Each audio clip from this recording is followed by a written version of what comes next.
누누이 말씀드려왔지만은 한국 역사가 너무나 우리가 잘못 알고 있고 자아인식이, 자아 정체성이 잘못되어 있으면은 자기 자신이 누군지를 모르는 사람은 자기 자신답게 행동할 수가 없습니다. 근데 그런 의미에서 우리나라가 지금 보이는 여러 가지 행태가 사실 자기 자신에 대한 이해가 너무나도 잘못되어 있어서 일어나는 일들인 것 같습니다. 그래서 저는 나름대로 우리의 정체성, 우리의 자아인식을 좀 확실하게 똑바로 잘한 거는 잘한 거대로 그리고 특히 못한 거는 정말 못한 거 있는 그대로, 잘못한 거 있는 그대로 우리가 받아들이고 그거를 완전히 교훈을 삼아서 바꿔야지 사람도 그렇듯이 나라도 바뀌고 제대로 올바른 방향으로 성장할 수 있지 않을까 생각을 합니다. 이제 2시간 남은 셈인데 가장 어떻게 보면은 지금 말씀드린 것들 중에서 보면 가장 아픈 대목들이 되겠습니다. 지난 몇 시간 동안에는 1860년대, 70년대, 그리고 80년대 들어오면서 중국이라는 나라가 또 어떻게 근대화를 하려고 노력을 했는가, 그걸 이제 중국의 자강운동, 양무운동 이런 거에 대해서 이제 말씀드리면서 논했고, 그 다음에는 또 이제 1870년대, 80년대에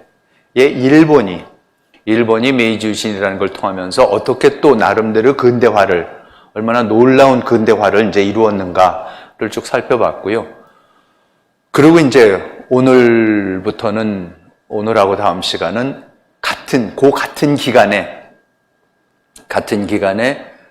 조선은 어떻게 근대화의 과제를 이루어 나갔나, 아니면은 제대로 수행을 했는지. 더군다나 이제 이것이 맨 3권 초두에 말씀드렸던 이 시기가 바로 미국의 개신교 선교사들이 와서 조선에 이제 개신교의 씨앗을 뿌리는 바로 그 시대입니다. 똑같은 시대에 1884년 12월에 갑신정변이 났을 때 알렌 목사가 민영익을 살려주면서부터 시작된 선교의 역사인데, 또 오늘부터는 바로 1884년부터 바로 84년부터 그 당시에 조선의 조정에서는 무슨 일이 일어나고 있었고 국가 차원에서는 어떤 일이 일어나고 있었는가를 말씀을 드리려고 합니다. 그래서 이 모든 거를 입체적으로 여러분들이 이해를 하셔야지, 우리가 이해를 하고 있어야지 어떤 시대에 국내 정세가 어땠고 사회상이 어땠고 국제 정세가 어땠고 조선 조정이 뭐를 하고 있었고 일본은 뭐를 하고 있었고 중국은 뭐를 하고 있었는데 그런 때에 그러면 기독교는 어떻게 뿌리를 내리게 됐는가, 이런 것을 굉장히 우리가 입체적으로 이제 비로소 바라볼 수가 있습니다. 그래서 3권에 있어서 이제 마지막 부분이고 그 퍼즐의 이제 마지막 부분이 되겠습니다. 국제정세, 이 1884년에 국제정세가 어땠는가를 우리가 이해를 하기 위해서는 이 유럽에서 무슨 일이 일어나고 있었다는 것을 우리가 좀 간단하게나마 알아야 됩니다. 그래서 이걸 이제 The Great Game이라는 게 있었습니다. 이게 영국하고 러시아의 세계 패권 전쟁이었습니다. 그러니까 지금은 뭐 미국이냐 중국이냐, 그리고 이제 냉전 시대에는 미국이나 소련이냐, 이제 이런 우리가 늘 그런 얘기를 했었는데 1884년에 살고 있었던, 특히 조선반도에 살고 있었던 사람들의 삶을 규정하는 가장 큰 외교 문제, 안보 문제, 국제 정세는 이 영국과 러시아 간의 이제 그 경쟁이었었습니다. 그래서 러시아와 영국의 경쟁은 뭐 우리가 그 역사를 이제 저는 이런 일부러 한국 역사를 말씀드릴 때도 여러 가지 세계사를 특히 우리가 역사 시간에 많이 배웠는데 이게 잘 엮어지지 않는 부분들을 일부러 엮어드리려고 조금 더 깊게 멀리 그 시기를 잡고 그럽니다. 영국하고 러시아가 패권 전쟁을 하게 되는 결정적인 계기는 이제 나폴레옹이라는 프랑스의 걸출한 영웅이 나타나서 그 사람이 그야말로 세계 대전을 일으켜서 유럽을 휩습니다. 그래서 32살에 집정관이 돼가지고 40살이 되면은 유럽 전체를 러시아하고 영국을 빼놓은 유럽을 다 정복을 합니다. 그래서 그 나폴레옹이 그 유럽을 정복을 하고, 그리고 이제 마지막으로 2차 대전, 나중에 세계 2차 대전하고 똑같습니다. 독일이 유럽을 다 점령을 하고 영국하고 러시아만 남겨놓고 나서 그 러시아하고 영국하고를 침공하다가 나치가 결국은 패망하게 되는데, 프랑스의 나폴레옹도 똑같습니다. 그래서 우선 유럽을 다 정복을 한 다음에, 그 다음에 1812년에 러시아를 이제 드디어 침공을 해 들어갑니다. 그래서 러시아의 그 당시에 그랑달메 그래갖고 정말 유럽 역사상 그때까지만 해도 가장 강력한 육군을 이끌고 70만 대군을 이끌고 이제 그 러시아 원정을 떠납니다. 근데 이제 우리가 역사책에서도 많이 봤지만 결국은 러시아의 동장군, 러시아의 겨울에 프랑스의 군단이 완전히 괴멸을 합니다. 그래서 70만 대군을 데리고 갔다가 3만 명이 살아 돌아왔다고 그럽니다. 그러니까 여기 그림에 보시는 이 유명한 그림이 지금 그 패잔병들을 이끌고 나폴레옹이 이제 러시아에서 눈 속에서 이제 패퇴해서 후퇴하고 있는 이제 그런 사진입니다. 그래서 나폴레옹이 격퇴를 당하고 나와서 그 다음에 이제 엘바 섬으로 유배를 보내지는데, 거기서 또 탈출을 해서 나와서 이 사람이 얼마나 프랑스 국민들의 지지를 받았는지를 아는 게, 나와서 다시 군대가 이 사람을 또 환영을 해줍니다. 그래서 또 60만 대군을 또 일으켜서 또 전쟁을 한 번 하죠. 그때 이제 영국하고 프로이센하고 몇 개 국가의 군대가 이제 연합을 해서 마지막으로 이제 전투를 하는 게 그게 유명한 워털루 전투입니다. 그래서 그 워털루 전투에서 영국의 웰링턴 장군이 웰링턴 경이 여기 이 그림에 나오는 웰링턴 경이 지휘하는 영국군하고 뭐 네덜란드군 이 연합군들이 이제 나폴레옹을 마지막으로 격퇴하고 이제 세인트 헬레나 섬으로 보내서 세인트 헬레나에서 이제 나폴레옹이 죽게 되는 거죠. 그때는 이제 제대로 감시를 해서 못 나게 한 거죠. 자, 그러니까 이제 이렇게 이 유럽의 최고 패자를 둘이서 러시아하고 영국이 거꾸로 튀고 나니까 이제 영국은 프랑스는 사라지는 거고, 프랑스 이하에 굴복됐었던 뭐 오스트리아 제국이나 다 이제 없어지는 거고, 이제 둘만 남게 되는 거죠. 그래서 이제 그때부터 유럽의 패권을 놓고 전 세계 패권을 놓고 유럽하고 러시아하고 이제 다투게 됩니다. 그거를 이제 The Great Game이라고, 이 진짜 굉장한 게임이라고 러디아드 키플링이라고 우리가 정글북 킴 뭐 이런 소설을 쓴, 나중에 디즈니 만화 영화로 든 이런 걸 쓴 사람이 이제 이름을 붙였습니다. 그런데 영국하고 러시아의 이 대결 중에서 하여튼 역사가 반복되는 게 소련하고 미국하고의 냉전하고 굉장히 비슷합니다. 제일 중요한 게 뭐냐면 영국은 해양 세력이고 러시아는 대륙 세력이라는 겁니다. 그래서 이제 영국은 바다로만 가서, 육군은 거의 없고요. 영국은 바다로만 가갖고 이 해가 지지 않는 제국이라는 걸 건설합니다. 이 지도상의 빨간 부분, 분홍색 부분이 이게 전부 다 영국의 영토들입니다. 당시에 대영 제국이 갖고 있던 영토들입니다. 그런데 이거를 자세히 잘 보시면요, 중요한 게 뭐냐면 전부 다 바다의 해안선을 따라 있습니다. 이 사람들은 바다를 잡는 겁니다. 그래서 바다를 잡아갖고 대륙에 가서도 대륙의 중요 지점만 거점으로 삼아서 거기서 무역을 하는 거죠. 그러니까 장사를 하는 사람들입니다. 거기 가서 땅을 차지하고 이런 것보다는 이제 장사를 하기 위해서 거점들을 마련하기 위해서 이렇게 중요한 대륙마다 중요한 곳곳 바다의 길목마다 이 거점들을 마련합니다. 그러면서 바다를 꽉 잡고 있으니까 이제 러시아 입장에서는 지금 이 지도상 보세요. 러시아가요. 이게 러시아인데 러시아는 완전히 내륙으로 꽁꽁꽁꽁 묶여 있습니다. 바깥으로 나올 방법이 없습니다. 그러니까 러시아는 바깥으로 못 나오니까 이제 계속해서 이쪽 유럽에서 모스크바에서 시작해서 이쪽 동쪽으로 계속 이제 팽창을 해 나가면서 영토를 이제 넓혀가는 거죠. 그러면서도 러시아도 바다로 어쨌든 나와야 되니까 바다로 이제 계속 내려오려고 그러는데 바다로 내려오는 길목마다 영국이 다 막고 있습니다. 그래서 러시아의 제일 큰 함대가 발트 함대. 발틱해에 있는 이게 이제 발트해입니다. 이게 노르웨이, 스페인하고, 스웨덴하고 노르웨이하고, 핀란드가 있고, 여기가 이제 지금 리투아니아, 라트비아, 에스토니아, 지금은 옛날에는 다 그때는 러시아 영토였지만 러시아하고 이제 폴란드인데 이 발트해 함대 사령부가 여기 칼리닌그라드 여기를 두고 발트해에 있었습니다. 그러면 예를 들어서 발트해에서는 영국 해군이 나오려고 그러면 러시아 해군이 나오려고 그러면 요 밑으로 해서 덴마크하고 스웨덴 사이를 지나서 나오면은 영국을 지나서 영국 해역을 지나야지 대서양으로 나옵니다. 그러니까 이 발트 함대는 사실은 영국이 너희도 못 나와 그러면 꼼짝없이 갇혀 있는 겁니다, 거기에. 그래서 우선 발트 함대가 하나 있고, 그 다음에 이제 두 번째가, 흑해 함대.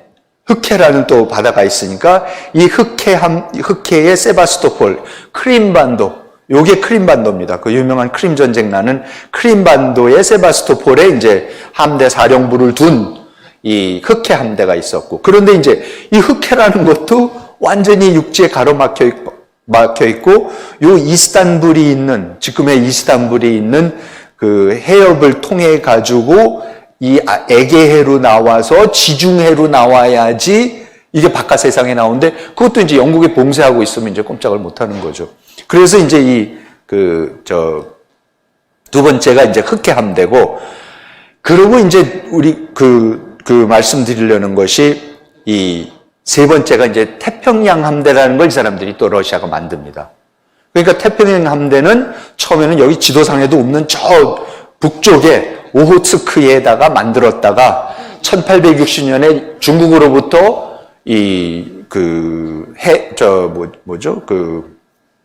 블라디보스톡을 뺏고서 블라디보스톡에다가 해군 기지를 1860년부터 이제 건설을 하는 겁니다.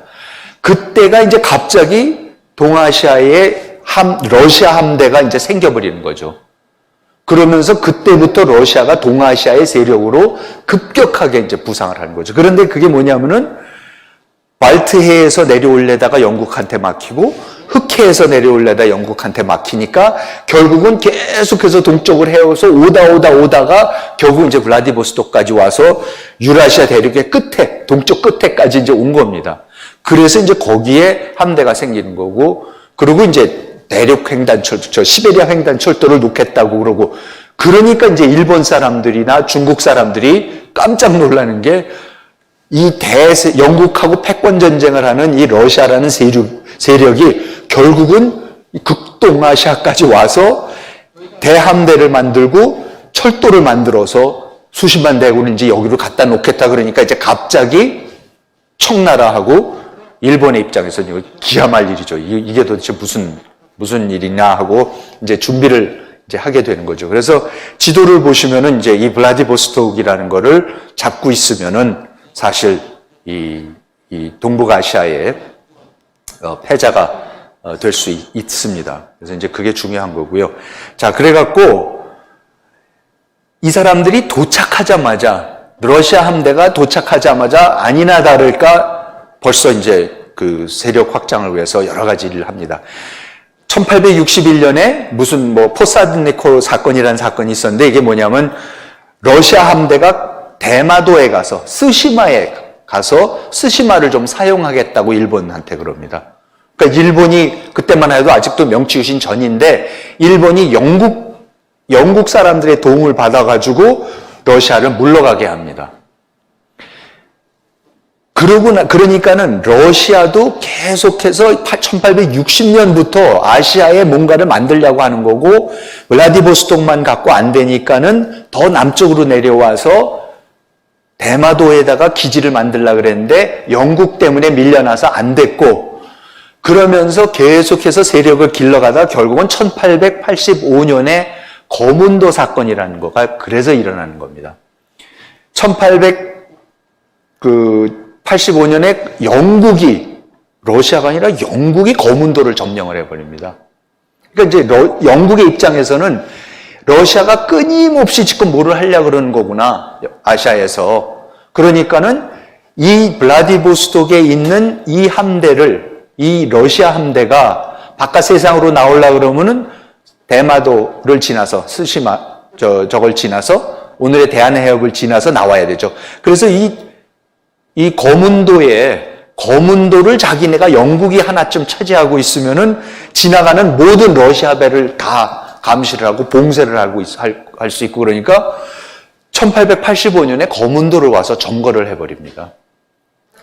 자, 그런데 이게 그날 하루아침에 일어난 게 아니라 이미 1875년부터 영국은 거문도를 점거하려고 그랬고, 82년에 조영수호 통상조약을 할 때에, 그때에 영국이 벌써 거문도 우리가 좀 빌릴 수 있냐고 그랬었습니다.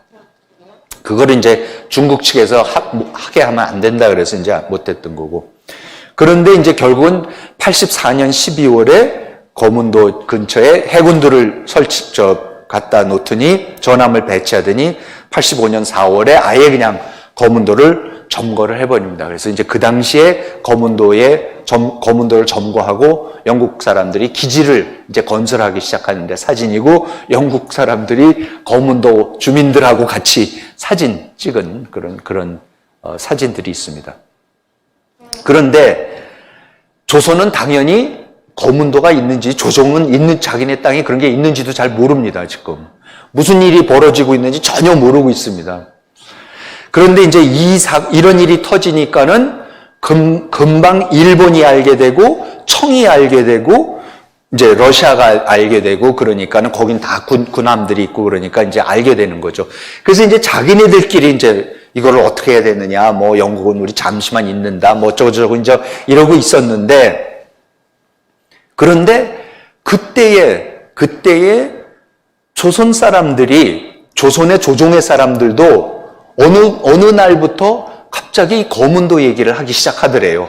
그걸 누가 들었냐면은 이제 폴크소위, 미국의 공사관에 와 있는 그 폴크소위가 이 외교부에 가서 조선 사람들하고 이제 또 이렇게 그날 가서 만나고 그러는데, 어느 날부터 조선 사람들이 막 거문도에 영국이 들어왔는데 이거 절대 들어오면 안 되는 건데 감히 남의 땅을 차지했다, 이제 이런 되는 거예요. 그래서 폴크가 와서 써놓은 게 뭐라 그러냐면, 보고를 쓴 게 뭐냐면, 그 이상하다. 조선 사람들은 바깥 세상에 대해서 아무것도 모르고, 그리고 국내에서도 정보라는 게 도대체 왔다 갔다 효율적으로 전달이 안 되는 나라인데, 이 사람들이 어떻게 거문도를 영국이 차지한 거를 알고 있고, 외교관들이 막 흥분해갖고 영국 나가라고 그런지, 그거 굉장히 이상하다. 그래서 이제 그 멜렌도르프를 만난 거죠. 멜렌도르프가 이홍장이 보낸 청나라, 독일 사람이지만 청나라 관리로 외교부에 차관을 하고 있었던 거죠. 이제 이홍장이 꽉 잡고 조선을 꽉 잡고 조성을 하려고. 근데 그 멜렌도르프를 만났더니 멜렌도르프가 이 폴크소위 보고, 그러니까는 그 멜렌도르프만 만나니까 폴크 보고 멜렌도르프가 뭐라 그러냐면, 내가 몇 달부터 사실 러시아하고 협상을 하고 있었다. 그리고 그러면서 자기는 영국이 분명히 무슨 짓을 할 거라고 자기는 생각을 했었다. 그러면서 그런 얘기를 조선 사람들한테 이제 했었는데 영국이 진짜 거문도를 점령하니까 이제 그거를 막 대신 가르쳐 준 거예요. 이제 러시아 사람, 독일 사람으로서 청나라의 관리로서 어쨌든 외교부에, 조선 외교부에 있으니까 막 이제 가르쳐 주는 거예요. 그러니까 이제 조선 사람들이 이 얘기를 듣게 되는 거죠. 그리고 그 다음에 이제 얘기가 점점 퍼져나가니까 영국이 자기네가 점거한 지 한 달이 지나서 이홍장이 편지를 써서 고종한테 알려줘요. 그러면서 제가 편지를 잠깐 읽어볼게요.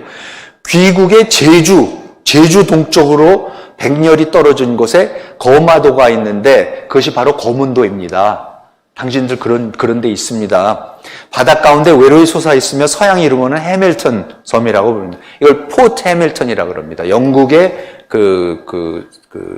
발견했던 배 사람들이 그 영국의 자기네 해군 장성 이름을 따서 포트 해밀턴이라고 부르는데 요즘 영국과 러시아가 아프가니스탄 문제를 가지고 분쟁을 일으키고 있습니다. 그러니까 여기서 나타나죠. 러시아와 영국 간의 분쟁. 러시아가 군함을 블라디보스톡에 집결시키므로 영국 사람들은 그들이 남하하여 홍콩을 침략할까봐 거마도에 군사와 군함을 주둔시키고 그들이 오는 길을 막고 있습니다. 이제 설명을 하는 거예요, 고종한테. 이 섬은 조선의 영토에 속한 것으로서 영국 사신이 귀국과 토해하여 수군을 주둔시킨 장소로 빌린 적이 있습니다. 그러므로 잠시 빌려서 군함을 정박하였다가 예정된 날짜에 나간다면 혹시 참작해서 융통해 줄 수도 있겠지만 만일 오랫동안 빌리고 돌아가지 않으면서 사거나 조차지로 만들려고 한다면 단연코 경솔이 허락해서는 안 됩니다. 라고 이제 고종한테 다 이제 가르쳐줘요. 세상이 지금 어떻게 돌아가 있다라는 것을. 그러고 나니까 이제 그 외교장관을 하던 김윤식이 그 영국 공사를 초치해서 이제 공식적으로 항의를 합니다. 어떻게 이럴 수가 있냐. 귀국과 같이 우애와 친목을 귀중히 여기고 공법에 밝은 나라가 이런 뜻밖의 행동을 할 줄이야 어떻게 알았겠습니까? 너무나 기대에 어긋나고 놀랍습니다. 빨리 나가달라라고 김윤식이 이제 불러가지고 엄중하게 저거를 이제 꾸짖습니다. 그랬는데, 자, 그래서 지금 이제 러시아가 내려올까봐 영국이 미리 거문도를 점령을 하고, 그러고 나서는 이 김윤식은 외교부 장관은 이런저런 이홍장의 얘기 듣고 여러 가지 얘기를 듣고서 이제 정중하게 영국 사람한테 가갖고 빨리 나가십시오. 지금 러시아는 그런 생각 하나도 없고 그런데 괜히 미리 와갖고 남의 땅 차지하지 말고 나가시오. 이제 이런 얘기까지 이제 딱 했어요. 그랬는데 그때 이제 무슨 사건을 김윤식 장관이 이제 뭐를 알게 되냐면은 이 조로 밀약 사건이라는 게 뭔데요. 알고 보니까 고종이 그 사이에 이미 한 1년 전부터 고종이 러시아하고 비밀 협상을 하고 있었어요. 그러니까 영국이 이거를 알아서 거문도를 점령한 건지 뭔지는 모르겠지만 그것까지는 정확하지가 않아요.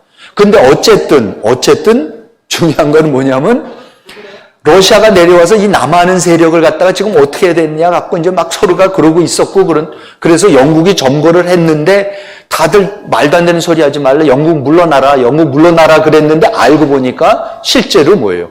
실제로 고종이 러시아하고 그동안에 밀약을 하고 있었는데 이 밀약 내용이 기가 막힙니다, 여러분. 그 밀약을 이제 앞장서서 한 게 멜렌도르프입니다. 그 멜렌도르프 독일 사람.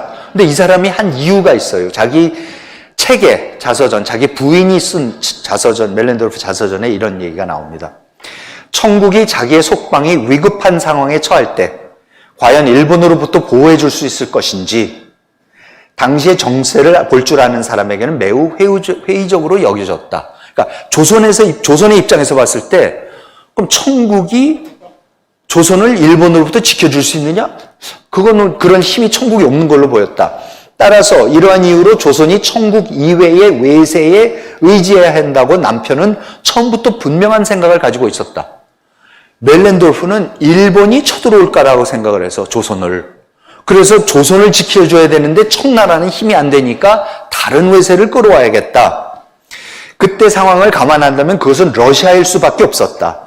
러시아는 중국과 정상적인 관계를 유지하고 있었고 태평양 연안까지 진출한 이래로 일본과는 적대 관계가 되었다. 그러므로 러시아의 가장 큰 관심은 조선이 독립국이 되어 자기 나라와 일본 사이에 일종의 완충국으로 존재하게 하는 데 있었다.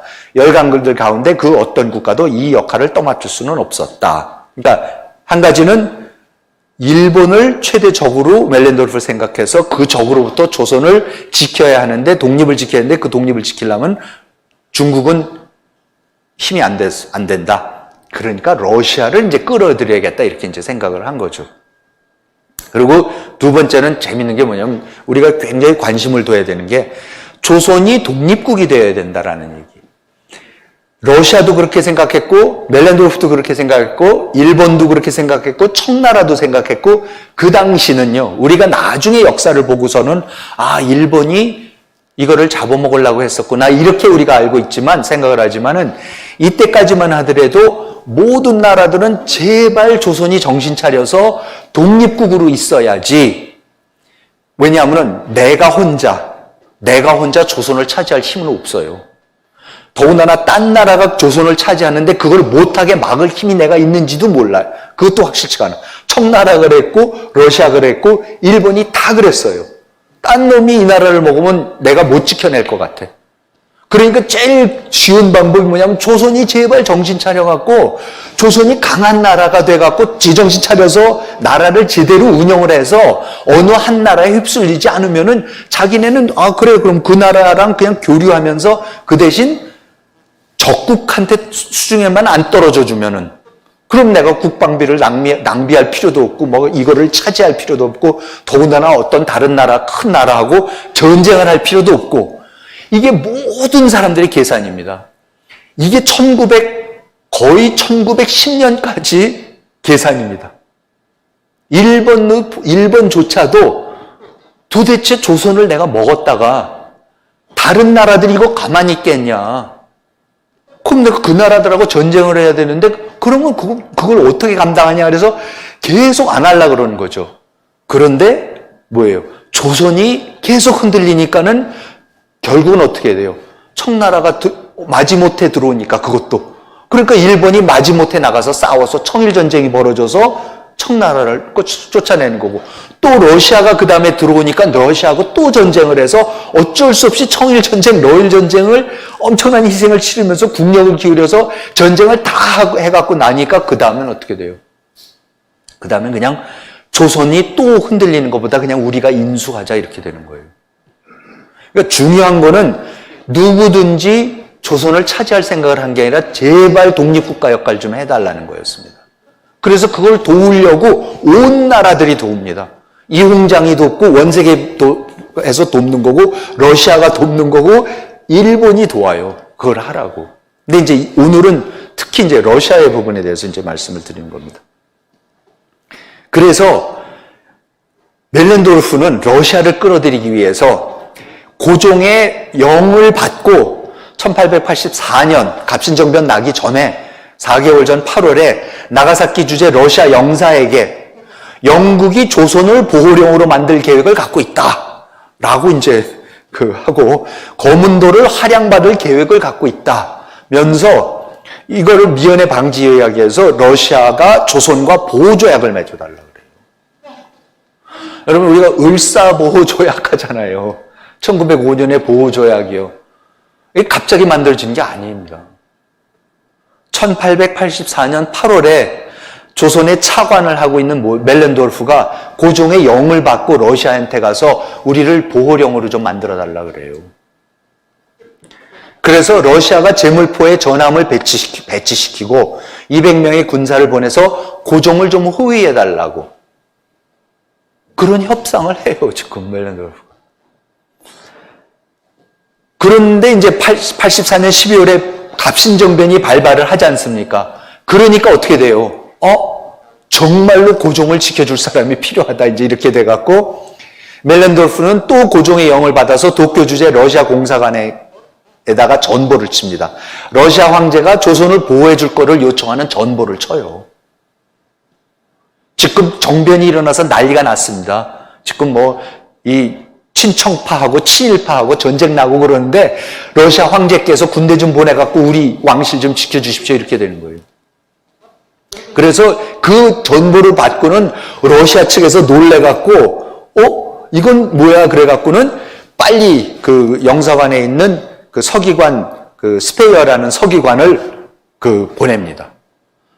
조선에 보냅니다. 그래서 12월 28일 그 갑신정변 난 지 3주 만에 러시아 군함이 라즈보이니크호가 인천항에 제물포에 입항을 해서 거기에 스페이어가 서기관이 고종을 가서 만나고 돌아갑니다. 이 기록은 우리 그 고종 실록에도 다 있고 그때 돌아간 그 러시아 정부한테 고맙다고 편지를 쓴 공식 편지까지 다 있습니다. 그러니까 와서 아예 고종을 만나고 간 겁니다. 그러니까 멜렌도르프가 전보를 치니까 그 사람들이 와서 정말 군대 보내달라는 거야? 우리 보고 해달라는 거 이렇게 되는 거죠.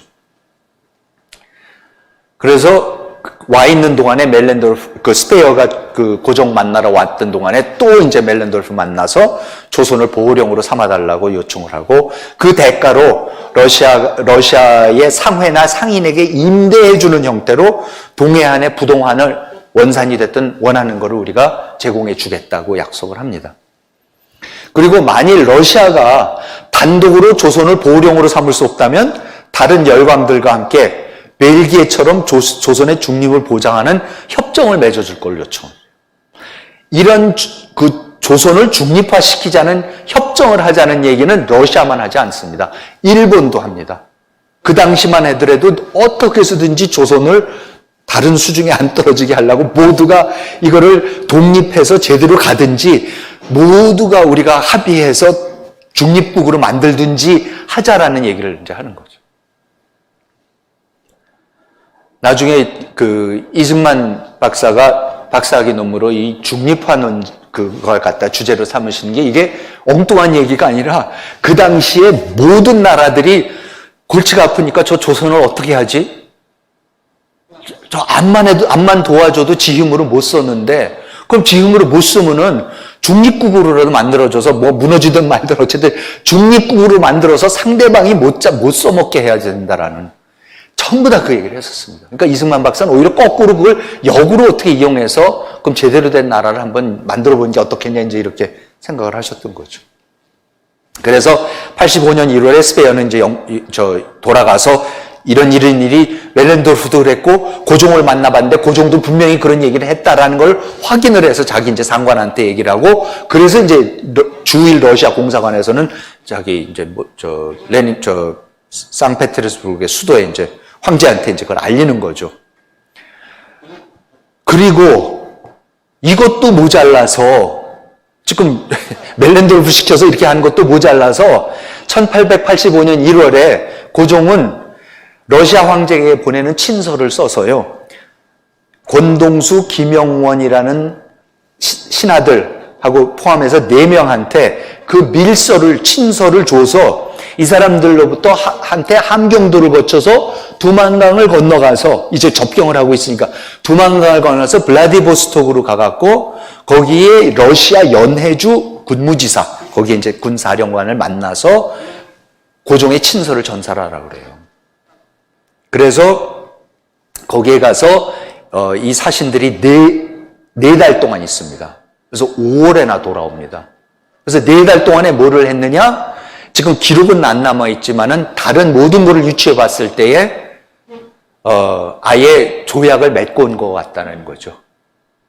러시아하고 그 전권을 고종한테 위임받아서 4개월 동안 있는 동안에 러시아하고의 조약을 맺었는데 그 조약은 당연히 조선을 러시아의 보호령으로 만드는 조약이었던 것 같습니다. 그리고 스페어는 멜렌도르프하고 회의한 후 조선이 러시아의 육군 교관을 초빙하는 협정 초안과 사유서. 그러니까 우선 가장 가시적으로 하는 게 뭐냐면은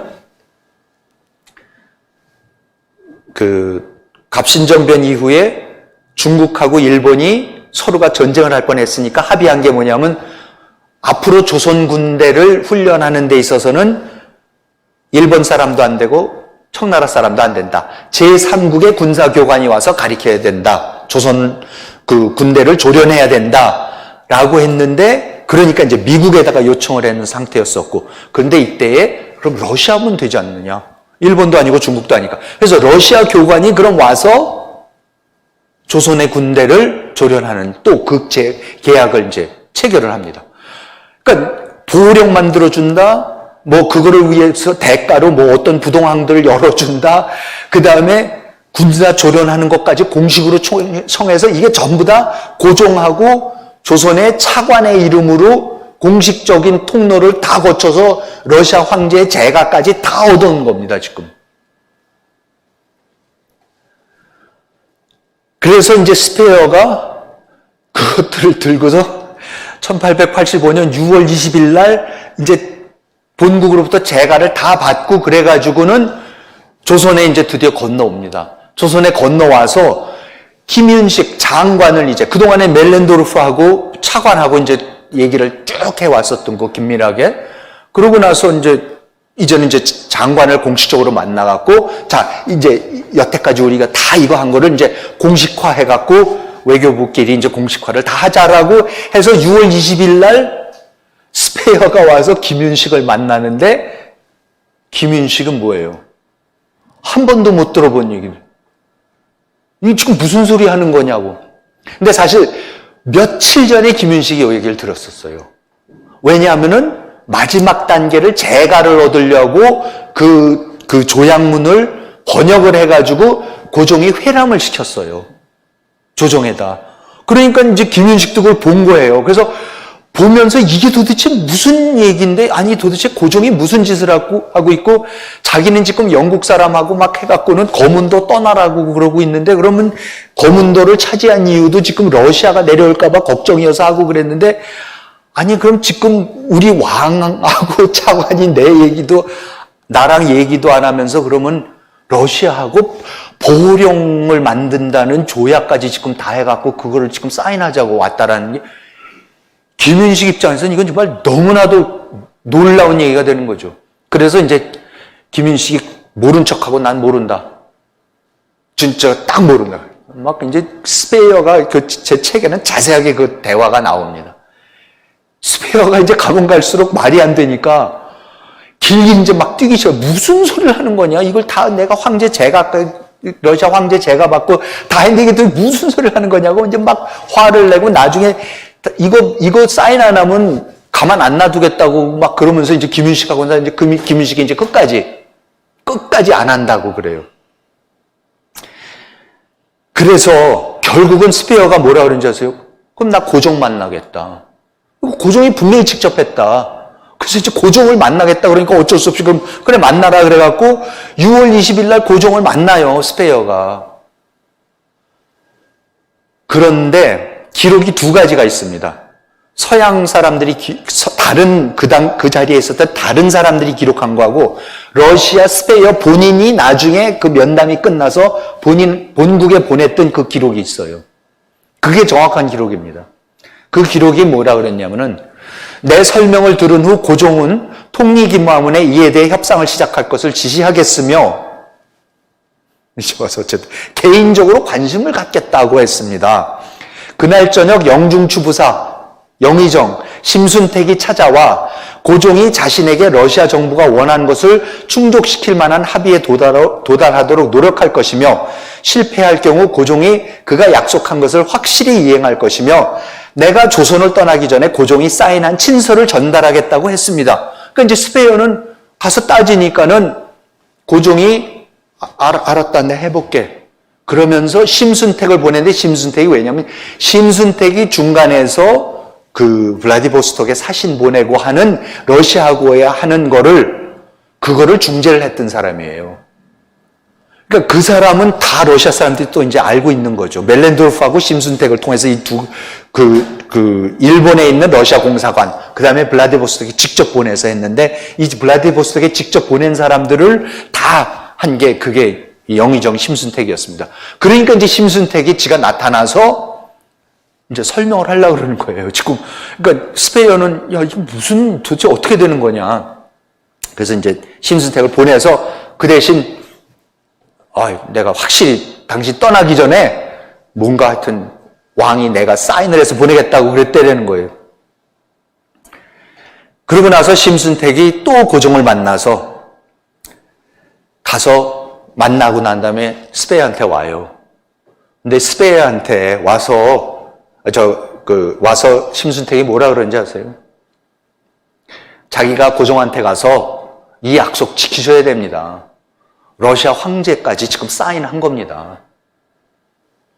그랬더니 심순택이 계속 가나니까 고종이 화를 내더래요.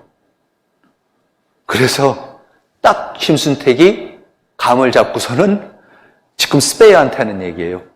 암만 해도 나는 낙향을 해서 낙향을 하든지 어쩌면 러시아로 망명 가야 될지도 모르겠다. 무슨 얘기입니까 이게 지금. 일을 다 시켜놓고요. 일이 곤혹스럽게 되니까 고종이 아니라 그러는 거예요. 대놓고 자기가 일 시킨 사람 보고 고만 짜증을 딱 내는 걸 보고 심순택이 끝났구나. 나는 망명을 가야겠구나. 그래서 자기가 그랬대요. 그러니까 스페어한테 심순택이 하는 얘기가 자기가 고종의 그 얘기를 태도를 보고 와갖고 뭐라 그랬냐면 러시아 협상을 지지했던 아까 김용원 이런 사람들 도왔던 블라디보스토크 가서 5개월 동안 협상하고 했던 이 모든 사람들 보고 스페어가 조선을 떠나는 즉시 모두 몸을 숨기라고 자기가 종용을 했다. 그러고는 돌아와서 보고서를 자기 본국의 보고서를 썼는데 그 보고서에 뭐라고 썼냐면요. 보고서를 완성한 직후 궁에서 사람을 보내와 고종이 약속한 편지를 그날 밤 전달해 줄 것이라고 말하고 갔습니다. 저는 다음 날 아침 7시에 한양을 출발하였지만 그때까지 편지는 도착하지 않았습니다. 그러니까 일부러 사람을 보내서 또 고종이 사람을 보내서 너 다음날 아침 떴는데 그 전에 내가 저녁 때까지 편지를 보내마 해놔서 혹시나 하고 기다려봤는데 다음날 아침 될 때까지 떠날 때까지 역시나 도착을 안 해요. 고종의 편지가 안 와요. 그래서 이는 조선 국왕이 얼마나 우유부단한 사람인지 각하께서도 적나라하게 보실 수 있는 예입니다. 라고 본국에다가 보고를 해요. 그 다음에 어떻게 하시는지 아세요? 그 다음에 이제 고종이 대신들을 불러가지고 이 멜렌도르프란 놈이 우리를 곤경에 빠뜨렸다. 그래서 반역 행위로 처벌해야 된다. 그래. 처벌할까? 고종이 그래요. 그랬더니 폴크랑 옆에 있는 그 외국 사신들이 안 됩니다. 아직도 독일 시민인데 지금 갑자기 사용한다는 게 말이 됩니까? 안 됩니다, 이제. 그러면 굉장히 위험합니다. 이제 이렇게 됐는데, 그러니까 이제 이홍장은 멜렌도르프 보냈던 이홍장 대도 이제 경로를 하는 거죠. 보내놔서 자기의 수하 노릇을 청의 이익을 돌보라고 보내놨더니 또 멜렌도르프는 엉뚱한 짓을 하는 거예요. 러시아를 끌어들이는 거예요. 지금 중국의 숙적에. 그러니까 이제 이홍장도 기가 차는 거고, 이제 그래서 이제 그 멜렌도르프를 이제 해임을 시킵니다. 그리고 고종의 밀명을 받들어서 블라디보스톡에 갔었던 김가진, 아까 김용원, 그 다음에 그 일을 추진했던 굉장히 똑똑한 젊은 관료들이 왕명을 받들어서 러시아어 이걸 했던 사람들이 전부 다 귀향을 보냅니다.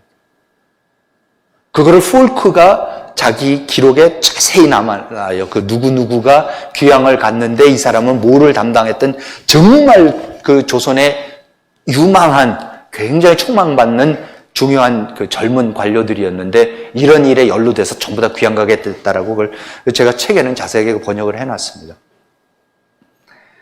결국 9월에 가서 이제 모든 관직에서 그 멜렌도르프가 이제 해직이 됐는데 해직이 되고 났더니 고종이 이홍장한테 이 멜렌도르프를 도로 데려가서 좀 당신이 쓰세요 그래요. 근데 그 이유가 뭔지 아세요? 만일에 멜렌도르프가 러시아로 가버리면은 고종을 해코지 할까봐 중국 편에 가 있는 게 낫다 그래서 이홍장 보고 중국으로 데려가라 그래요. 그래서 이홍장이 중국으로 데려가서 멜렌돌프는 중국 해관에서 일하다가 중국에서 죽어요. 나이 들어서. 그러니까 이제 이거를 왜 말씀을 드리냐면은 고종이라는 사람이 어땠다라는 거. 정말로 상상을 초월합니다. 우리가 알고 있는 흔히 이 고종이 전혀 무슨 계명군 해갖고 무슨 대한제국을 만들어서 뭘 하려고 했던 사람 전혀 아닙니다.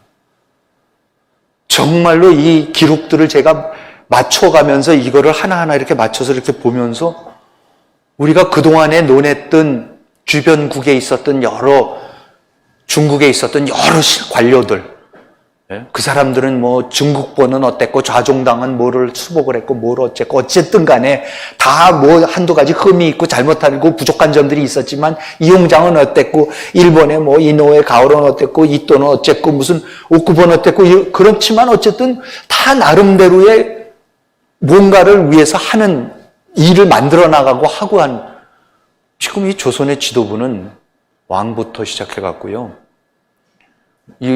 이거 보통 일상적인 개인적인 차원에서도 있을 수 없는 일입니다. 그러니까 이 사건까지 터지니까요. 일본 사람하고 그러니까 이게 또 보여주는 게 뭐냐면 일본의 이노우에 가오루가 외무경이 이홍장한테 편지를 씁니다. 왜 편지를 쓰는지 아세요? 지금 고종이 그 갑신정변이 일어나갖고 그 사이에 그 전후로 해서 지금 고종이 이 난리를 쳐서 러시아를 끌어들이는 황당한 일을 지금 하다가 실패를 한 거예요. 그런 걸 보니까는 이노우에 가오루도 그랬고 이홍장도 그렇고 아차 싶은 거예요. 갑신정변으로 인해 가지고 그러니까 이모군란으로 인해서 고종과 민비를 살려주려고 대원군을 납치를 해와 버렸고 그래서 대원군파가 다 없어졌고 갑신정변 때도 원세계가 친일 개화파를 진압을 해버려서 친일 개화파들도 다 없어져 버려요.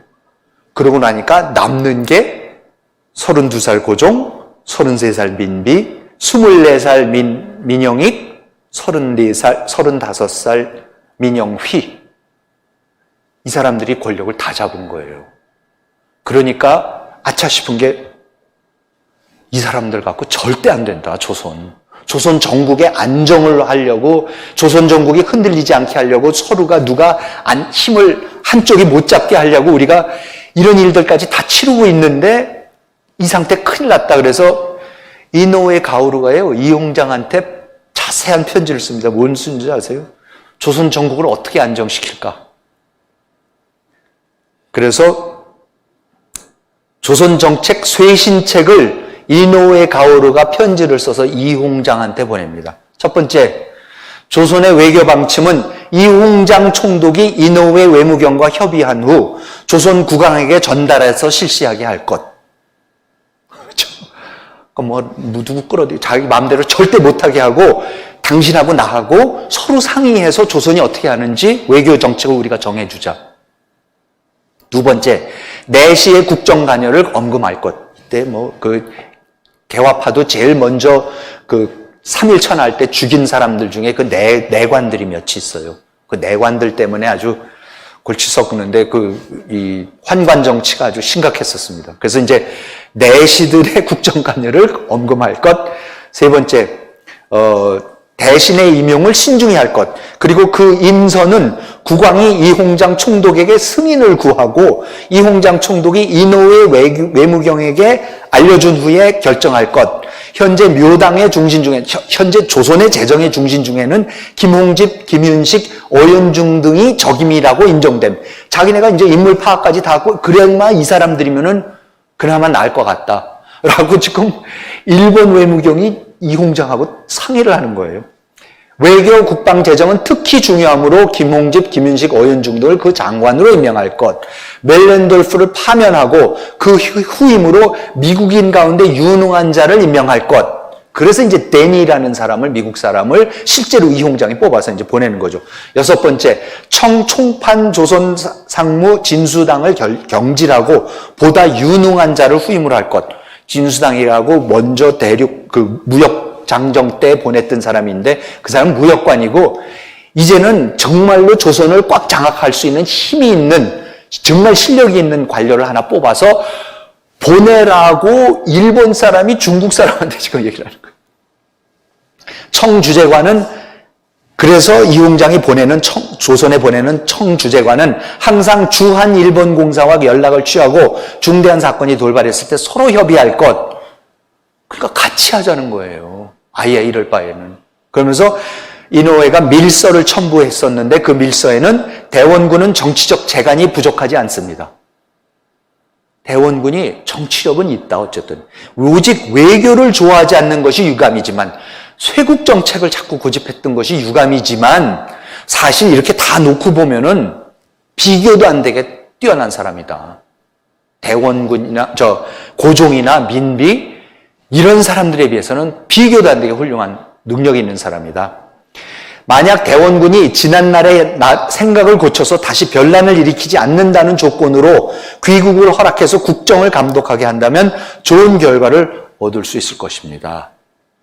라고 아예 그동안에 바오딩에 잡혀간, 이모굴란테 잡아간 그 대원군을 그러면 석방을 시켜갖고 그 사람을 보내갖고 이 민씨 척척들하고 균형 좀 잡혀갖고 당신도 청도 좀 센 사람을 하나 보내가지고 잘 감독해서 우리 일본하고 잘 의논해서 하면은 그나마 이렇게 말도 안 되는 이모굴란이 일어나고 갑신정변이 일어나고 조선하고 밀약이나 벌이고 이런 짓은 안 하고 조선이 좀 중심을 잡고 갈 수 있지 않겠습니까? 라고 하는 거예요. 이홍장도 똑같은 생각을 하고 있었어요. 갑신정변이 끝나자마자 총리衙문에 사실 이미 이홍장도 총리衙문에다가 대원군 보내자라고 이제 제안을 해놓은 상태입니다. 그래서 85년 3월 4일 날, 그리고 이제 대원군도 3월 4일, 5월 27일 계속해서 나 병들고 힘든데 이제 그냥 보내달라라고 계속 청조정에다 탄원서를 올립니다. 그랬더니 결국은 청내 예부가 이홍장한테 6월 5일 날 만나서 한번 의중을 해보고 단단히 일러서 그러면 조선에 돌려보낼 준비를 하라 그래요. 그래서 8월 1일 날 이홍장이 대원군을 면담을 합니다. 그래서 대원군을 불러가지고 여러분 상국이라는 게 말투가 이런 겁니다. 제가 일부러 이걸 읽는데요. 예전에 체포되어 중화에 왔으니 실로 무지한 국인들이 이름을 빙자해서 사단을 일으키지는 않을까 우려했다. 지금 이홍장이 대원군한테 하는 겁니다. 그러나 바오딩에 온 이후로 성은으로 황제의 은총으로 극진히 보살펴 주었으니 응당 은혜에 감격해서 받들 줄을 알아서 원망이 없으리라. 이제 다만 귀국한 후 어떻게 자처할 것이며 어떻게 국인들로 하여금 다시 사단을 빚지 않게 할 것인지만 결정하면 될 것이다. 흉험한 설계에 다시 빠지지 않겠다는 그대의 말은 국왕이 비록 유약하나 천성이 매우 효성스럽고 여러 신하들은 각각 의견이 있어서 마땅히 대의를 알 것이니 자신이 먼저 흉험한 계책을 세우지 않는다면 누가 감히 위험한 계책으로 해를 끼치겠는가? 그대는 본래 총명에서 사리에 통달하니 부디 이 충고를 양찰하라. 돌아가서 3번 반성을 해라. 라고 해서 대원군을 놓아주겠다는 얘기를 전달을 합니다. 여러분 이게 상국이 이렇게 하는 겁니다. 그래서 그 다음에 대원군의 얘기는 밑에 사람을 보내갖고 자세하게 받아 적어오도록 해요. 이때 이제 대원군이 중요한 얘기를 합니다. 소방의 위태로운 이러한 지경에 이른 것은 무슨 이유입니까? 국정이 날로 망가지고 뇌물이 자행되어 관직에 임명되는 사람은 모두 민씨 집안의 친척과 재산이 많은 자들 뿐이니 백성을 도탄에 빠지게 합니다. 이게 대원군이 지금 이홍장한테 하는 얘기입니다. 본방은 원래 작은 나라라서 설령 절약해서 경비를 줄이더라도 대비하기 어렵습니다. 뭘 이렇게 잘 준비해서 살아가기 어렵습니다. 마련하기 어렵습니다. 더구나 기강이 씻은 듯 사라져 한갓 건납만을 일삼고, 건납이라는 게 이제 세금 안 내고 자꾸 지연하는 거. 건납만을 일삼고, 여간한 세입은 모두 사적인 용도로 들어가서 안으로는 국제가 고갈되고 나라의 재정이 고갈되고 밖으로는 민심이 크게 불안하니 나라는 나라요 백성은 백성이다. 조종 따로 놀고 백성 따로 논다 라고 할 만합니다. 이렇게 하고도 소국이 위태롭지 않은 경우는 들어본 적이 없습니다. 이렇게 하고 이 작은 나라가 어떻게 이거 유지해 나갑니까? 국사를 생각하면 한밤중에도 잠을 이루지 못하고 저도 모르는 사이에 눈물이 흘러 얼굴을 적십니다. 이는 실로 국왕이 스스로 잘못한 것이 아닙니다. 자기 아들은 끝까지 또 옹호를 합니다. 이는 사적인 말이 아니니 깊이 양찰하십시오. 제 생각에는 좋은 방법이 있습니다. 왕비가 국정에 관여하면 소방이 비록 중조에서 곡진이 비호해주는 중국의 조정에서 곡진이 비호해주는 은혜를 받더라도 몇 년이 지나지 않아서 반드시 보존키 어려워질 것입니다. 민중전이 계속 국정에 관여하는 하는 한에 있어서는 아무리 중국이 도와줘도 이거 오래 못 갑니다. 엄한 엄지를 내려서 왕비가 국정에 간섭하지 못하게 하고 대신 한 명을 특파해서 왕경에 주재시키면서 대소 사무를 처리하게 하신다면 국세를 지탱할 수 있고 민심 또한 안정시킬 수 있을 것입니다. 지금 여러분 뭡니까? 고종은 고종대로 러시아 보고 와서 보호령 해달라 그러는 거고 일본은 일본대로 청한테 얘기해서 센 사람 좀 보내서 제대로 하라 그러는 거고 대원군은 대원군대로 이용장한테 좀 제대로 된 중국 사람 하나 보내갖고 이 민씨 이 마음대로 못하게 하십시오 하는 거예요. 그러니까 전부 다 간섭하라는 거예요. 전부 다 속박 만들든지 보호국 만들든지 절대로 이대로 내버려둬서는 안 된다라는 게 그냥 모든 사람들의 생각입니다. 이 방법이 아니면 삼한 한 구역은 필시 천조의 소유가 아니게 될 것입니다. 이것 말고는 다른 도리가 없습니다. 옛날 고려시대에 원나라 조정에서 특별히 엄지를 내려서 고려 대신 오기를 체포해서 가서 서안으로 유배 보내고, 그러니까는 민중전을 가서 체포를 해서 서안으로 유배를 보내고 정동행성을 특파한 전례가 있습니다. 하물며 오늘날의 사세가 당시에 비견할 정도가 아니면 있어서겠습니까? 훨씬 더 엄중합니다. 원나라가 정동행성을 보내갖고 아예 통치를 직접 했듯이 지금 청이 그래야 합니다라고 대원군이 지금 얘기를 하는 겁니다. 그래서 결국은 이홍장도 그렇고 청조정이 그래 대원군 이제 가는 거다. 자, 그러면 갈 텐데 그냥 갈 수 없잖아요. 이제 조선 조정에 알려야지. 그래서 조정에 알립니다. 누구를 보내냐면 이재면, 대원군의 큰아들, 고종의 형. 같이 3년 동안 같이 아버지 모시고 마오딩에 3년간 억류되어 있었던 사람이에요. 이재면을 이제 왕의 형이니까 어쨌든 보내서 조선 조정에 보내가지고 대원군 이제 우리 석방을 했다. 이제 환영을 해라. 이제 이렇게 되는 거죠.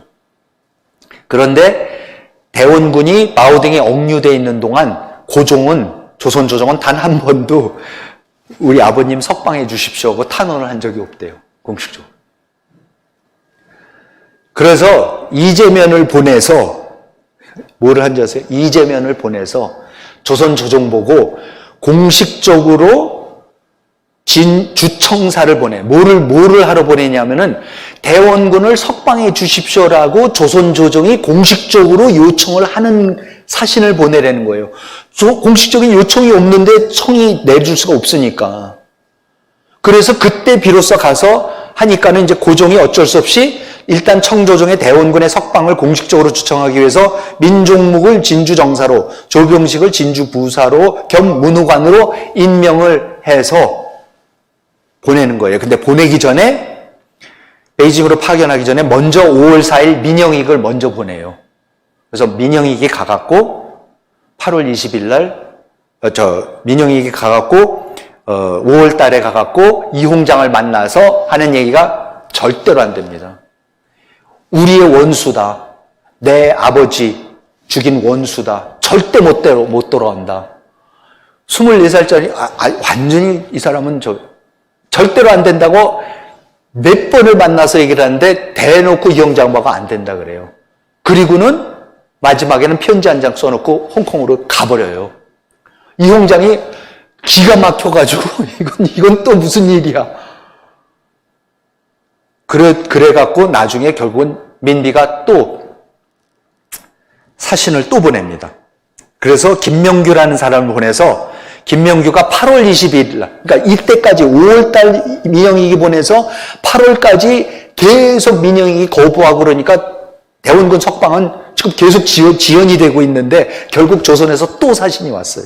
그래서 이 만난 대화는 대화록이 남아 있습니다. 김명규가 이홍장 보고 대원군은 이모변란의 수괴로 우리나라 사람들이 국인들이 용납할 수 없으며 그의 사면과 귀국으로 인해 화란이 또 변란이 일어날 것입니다. 그랬더니 이홍장이요. 대원군이 마오딩부에 안치된 뒤로 조선에 화란이 속출하는 것을 보면 대원군과 관계없이 민씨 일족의 책임이다.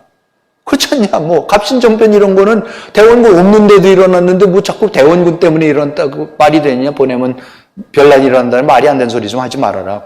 또 왕비가 최고의 부귀 영화를 누리고 있는데 그 시아비인 대원군이 이처럼 불우한 상황에 빠져 있는 것은 이거 인륜에 어긋나는 일 아니냐? 라고 이홍장이 조선 사신을 거꾸로 꾸중을 하는 겁니다. 김병규가 뜻이 그러하시니 참으로 황공합니다. 태공과 왕비가 상능하지 못함, 서로가 잘 계달롱을 못하니, 상능하지 못하니 국인들이 모두 호인이라고 해도 반드시 변란이 일어날 것입니다. 그러니까 맞아. 근데 어쨌든 간에 말이 안 되는 얘기지만 대원군을 지금 당신들이 놔주면은 이 왕비랑 이래갖고 또 분명히 일이 난다. 그러니까 지금의 계책으로는 우선 3, 4년을 기다려서 폐방의 우리나라의 민심이 안정되기를 천천히 기다렸다가 역당과 요월, 이 나쁜 놈들을 다 차례로 법에 따라 사형에 처한 후 다시 사면령을 내리시는 것이 좋겠습니다. 3, 4년만 기다려 주십시오. 3, 4년만 대원군을 더 억류하고 계십시오예요. 만약 그렇게 할 수 없다면 부디 공정하고 청렴결백한 사람을 파견해서 멀리 떨어진 곳에서 군대를 거느리고 태공을 옹호하며 감시하며 그 식소를 데려가서 세상에 왕래하지 못하게 하고 서찰동은 노봉에서 마오딩부에서의 규칙과 똑같이 하는 것이 아마 도리에 맞을 겁니다. 귀국을 시키더라도 어디 절의 고도에 보내갖고 군사를 한테 위리안치 시켜서 감시를 하는 게 좋겠습니다라고 조선의 사신이 지금 중국 사람한테 와서 조선 왕의 아버지를 석방하는 거에 대해서 이렇게 얘기를 하는 거예요. 그랬더니 이홍장이 각하는 거의 편단, 지금 말이 안 되는 소리를 하고 있습니다. 국왕에게는 그 아비를 금고할 수 있는 이치가 없고 왕비는 내정 을 보좌하니 본래 외사의 바깥일에 관여해서 국정에 관여해서는 안 되는 겁니다.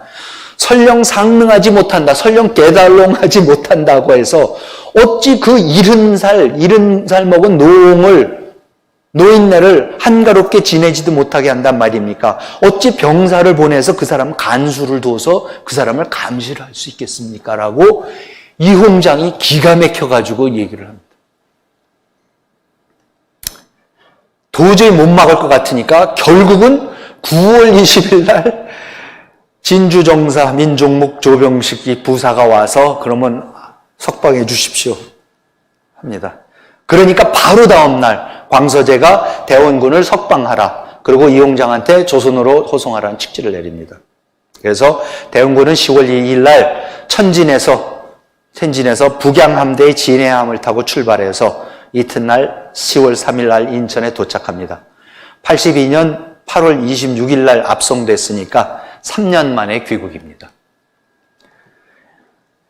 풀크소이의 기록에 의하면 풀크소이가 그 당시 기록에 해놓은 게 대원군이 도착하였던 소식은 무척 빠르게 퍼져서 4일 오전에는 7천에서 8천 명의 한양 사람들이 그를 환영하기 위해서 제물포에 모여들었습니다. 그러니까 국구가 돌아온다. 그러니까 7천, 8천 명이에요. 그러니까 아무래도 뭐 위정척사파 내지는 이제 대원군파가 또 되겠죠. 그렇지만 어쨌든 조정은 고위직 관료 한 명을 보냈고 국왕전하는 그의 고참넷이 2명을 보냈습니다. 그런데 인중전은 그냥 받지 않습니다. 10월 5일과 6일 날 전국적으로 영을 내려서 이모군란 당시 대원군을 도왔던 사람들을 전국적으로 체포를 하라 그래갖고 2년 후인데 다시 체포를 해서 전부 다 그 감옥들이 이제 이모군란에 가담했다는 사람들로 다시 가득 찹니다. 그 중에서 용의자 중에 무의영, 포수, 김춘영, 훈련도감의 나팔수, 이영식 등 3명을 능지처참해서 그들의 시신을 대원군이 입경하는 길에다가 뿌리게 합니다. 한양 주재 외교관들이 이러시면 안 됩니다. 이거 괜히 군중만 흥분시키고 이런 건 말이 안 됩니다. 조선 조정한테 좋을 거 하나도 없습니다라고 공개적으로 외국 대표들이 비난을 합니다. 그래서 10월 9일 날 원세계가 더 이상의 처형을 금지시키고 저작거리에 널린 시신들을 치워라. 그래가지고 치우고 그리고 대원군이 귀국을 합니다. 그래서 남대문에다가 이런 임시 가건물을 세워놓고 고종이 거기까지 나가고 거기에 그 대원군이 가서 인사를 하고 3년 만에 부자상봉을 하고 그리고 대원군은 경운궁으로 이제 가고 다시 고종은 경복궁으로 이제 돌아가고요. 그러고 나서 쭉 얘기들이 있습니다. 그러고 나서 이제 대원군이 돌아와서 사람들을 만나요. 그래서 아주 그 외국 사신들을 만났는데 폴크소위도 자기가 예방을 하러 갑니다.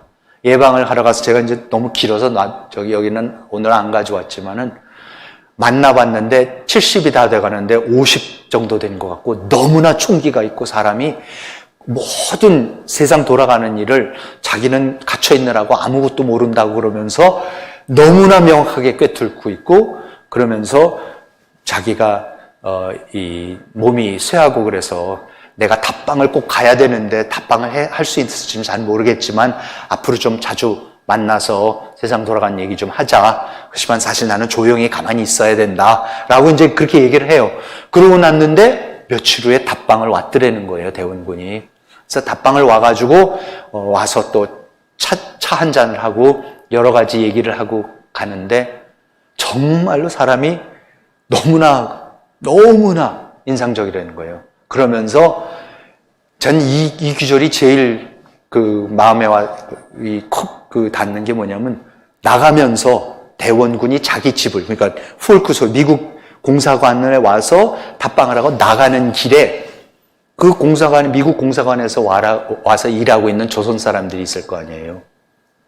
그 조선 사람을 붙잡고 너는 비록 여기 미국 공사관에서 일하지만 네가 조선 사람이라는 것을 절대 잊지 말아라 라고 얘기를 하고 가더래요.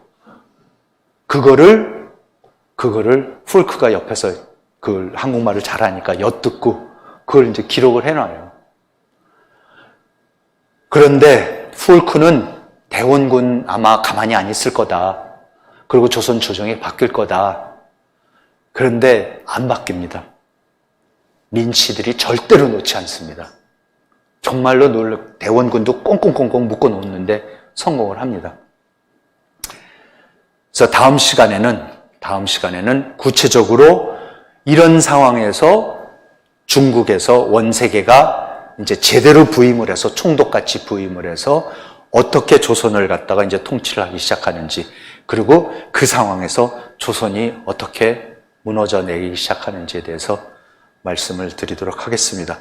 너무 어둡고 너무 맥 빠지는 말씀을 드렸지만 저는 이거 읽고 그러면서 요즘 우리가 중국하고 하는 어떤 모습들, 중국이 우리한테 하는 모습들 이런 거가 그냥 갑자기 일어난 일이 아니구나. 이건 굉장히 오랜 우리와 중국 관계의 오랜 DNA에 들어가서 있는 일들이구나. 그런 거를 굉장히 많이 생각합니다. 중국이 북한하고의 관계, 중국하고 우리하고의 관계에 있어서 그런 거를 굉장히 많이 느끼고 심지어는 중국하고 북한의 관계가 훨씬 더 우리하고 중국 관계보다 대등한 관계는 또 혹시 아닌가 하는 생각까지 들면서 하여튼 이번 우리의 지금 현 시점에 대해서 시사의 준비가 너무나도 많습니다. 아무튼 오늘 여기까지만 하고 또 다음 시간에 이어서 말씀드리도록 하겠습니다. 시청해 주셔서 감사합니다.